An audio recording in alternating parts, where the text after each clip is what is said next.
Santa's sleigh. Yes, today we are making one of the most famous whips of all time, Santa's sleigh. And guess what? I slayed this cake. Hello, my name is Calvin Klein. Let's get started.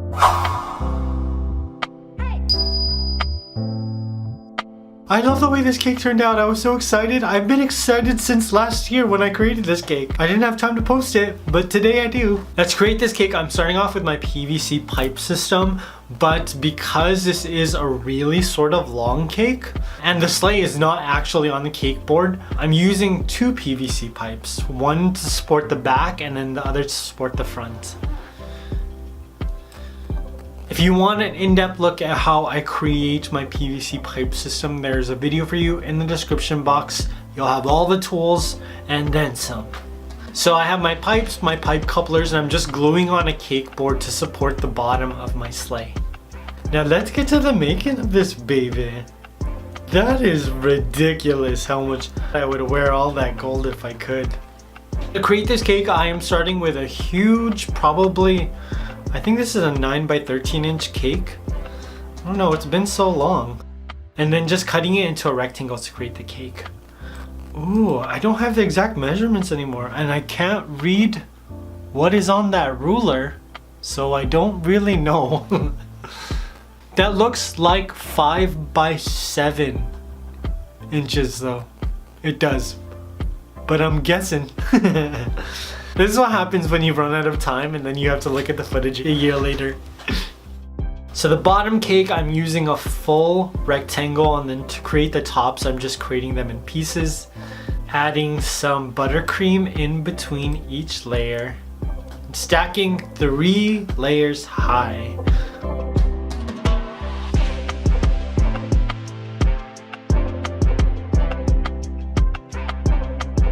Ooh, this does not look stable. Oh my god, the more that I look at this, the more that I'm kind of scared about. I feel like the back is gonna collapse. The icing's too loose. This needs to go into the refrigerator.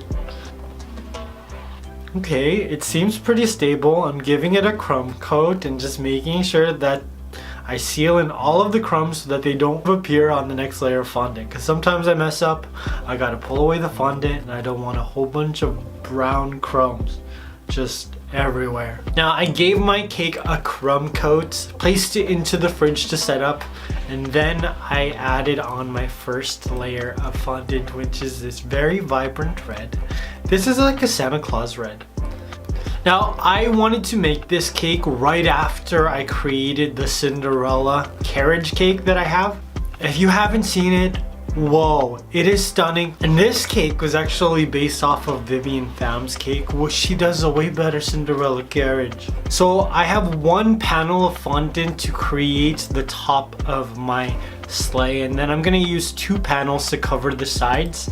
And I'm just painting some magic sauce onto the sides of my cake so that it holds up this side panel. I was scared, man. I didn't know if this was gonna work, but it got really tacky and it stuck perfectly.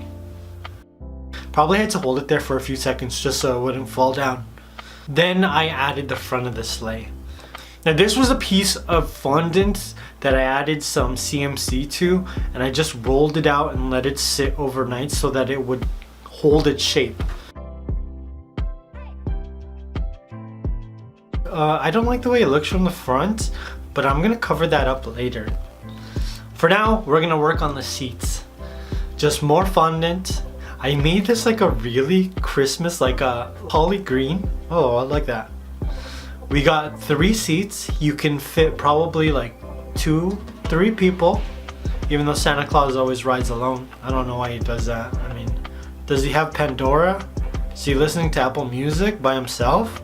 Who wants to jam out in a car by themselves? I don't know. After I added the seats, it was time to add all of details. So I'm creating all of these details with some mustard yellow fondant.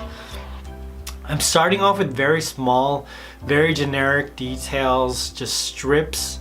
And then I just moved on to using my Walton's like decorating molds. Now the mold I'm using, Walton's doesn't even make it anymore, but you can find them on Amazon from another like off-brand sort of company. I think it's cheaper, I don't know. I don't know why they would stop making it. It's beautiful.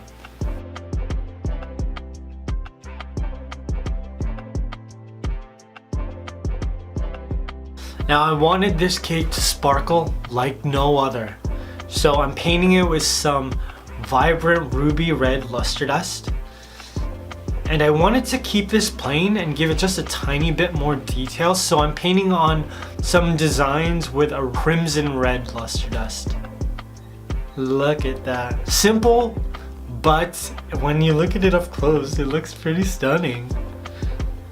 After that, it was time to add some gold luster dust to all of my mustard yellow fondant. This is what really upgrades it. This is what upgraded the Cinderella carriage cake, and it upgrades this sleigh tenfold. Painting on luster dust is one of my favorite things to do. That's why I overuse luster dust as much as I can on my cakes. I just love the way it shines and it makes everything look more elegant. You have something that looks like trash, just throw a little bit of luster dust on it and it looks so much better. So I added some white melted candy melts directly onto my cake board, and I'm just going to stand my sleigh runners on top of it. So when the candy melts solidify, it'll just hold it in place. Now I made these with fondant and a ton of CMC. I wanted to make sure that these didn't break. I was so scared that they would. The same panic that I had when creating the Cinderella carriage cake, I had that even more here because these pieces were huge.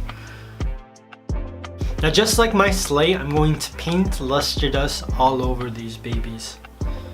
And it makes it really look elegant, man.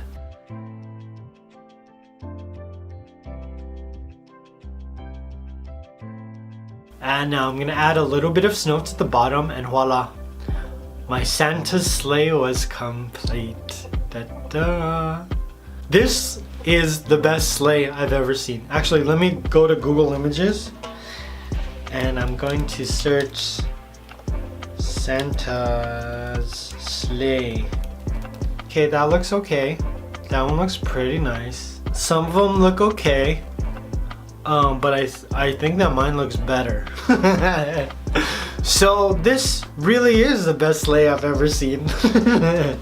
I love the simplicity in the color palette. We have gold, we have this really brilliant looking ruby red, and then we have this holly green. And the fact that the holly green is very flat in shine compared to the gold and the ruby, it just looks so balanced. If I become a billionaire, the first thing I'm gonna do is recreate this sleigh in like human size, life size. And I'm gonna ride it down Rodeo Drive in the middle of summer and everyone's gonna watch me. Who wants to ride a sleigh like this at night during winter with no cover whatsoever? I don't care how thick your coat is, that is crazy. Now I hope you guys enjoyed this as much as I enjoyed making it and rewatching the footage from a year ago. Now I'm curious, what sort of detailed creation would you like to see me make next? After watching this, I think I really want to make the Polar Express next. I love you guys. I will see you very soon. Peace!